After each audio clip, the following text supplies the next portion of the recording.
Teaser చూసిన తర్వాత location చాలా వెండర్గా చూపించారు. అవును. ట్రైలర్కి ఒకసారి కొంచెం వైలెన్స్ పెరిగినా యాక్చువల్ ఇప్పుడు ఓటీటీలో మన స్క్విడ్ గేమ్ అవి చూస్తూ ఉంటే లేడీస్ ఎక్కువ చూస్తున్నారు, పిల్లలు కూడా చూస్తున్నారు. అది అంటే పిల్లలు చూడకూడదు టెక్నికల్లీ, బట్ టెక్నికల్గా థియేటర్కి అయితే మనం 18+ అని వేస్తారు, కానీ వాళ్ళు అది చూస్తున్నారు. ఇది ఆ ఏజ్ లాక్ వేసేయాలండి. ప్రాబ్లం ఏంటంటే ఈ మధ్య అంతా ఫోన్లు ఇలా ఇచ్చేసి వదిలేసి వెళ్ళిపోతున్నారు. ఏదో వంటలోనో ఏదో పనిలో పడిపోతున్నారు. అందులో ఏం చూస్తున్నారో చూసుకోకపోతే చాలా కొంచెం డేంజరస్ కూడా. చాలా జాగ్రత్తగా ఉండాలి. నాని అంటే పక్కింటి అబ్బాయి కూల్ మ్యాన్లో ఉండే, ఇప్పుడు యంగ్ మ్యాన్ లేక అసలు ఏంటి అగ్రెసివ్గా తగ్గడం కారణం ఏంటి? అన్నీ ఉండాలి కదండి. యాక్టర్ అంటే అన్ని వేరియేషన్స్ ఉండాలి. ఒక్కొక్క దాంట్లో ప్రూవ్ చేసుకుంటున్న కొద్దీ నాకు చాలా ఇంప్రూవ్డ్ అని నాకు స్టాంప్ పడిపోయిన కొద్దీ దాంట్లో నుంచి మూవ్ అయిపోతా. I will try something else. So I keep doing all kinds of genre. నాకు కూడా ఎక్సైటింగ్ ఉండాలి కదా నేను చేసే ఫిల్మ్స్, అండ్ అలాగే ప్రేక్షకులకి. And it's a long journey.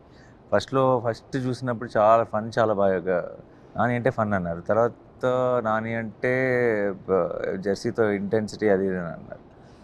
So ఎప్పటికప్పుడు మా ఒపీనియన్ అనేది మనం ఏం క్రియేట్ చేస్తే అదే అండి. So end of the day. And యాక్టర్గా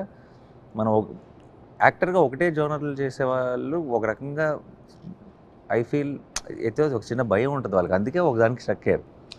నిజంగా వర్కింగ్ ప్రాసెస్ని ఎంజాయ్ చేయడం మొదలెడితే మనం ఎప్పుడు కూడా ఒక జోనర్లో ఉన్నాం. And so that is what I'm doing.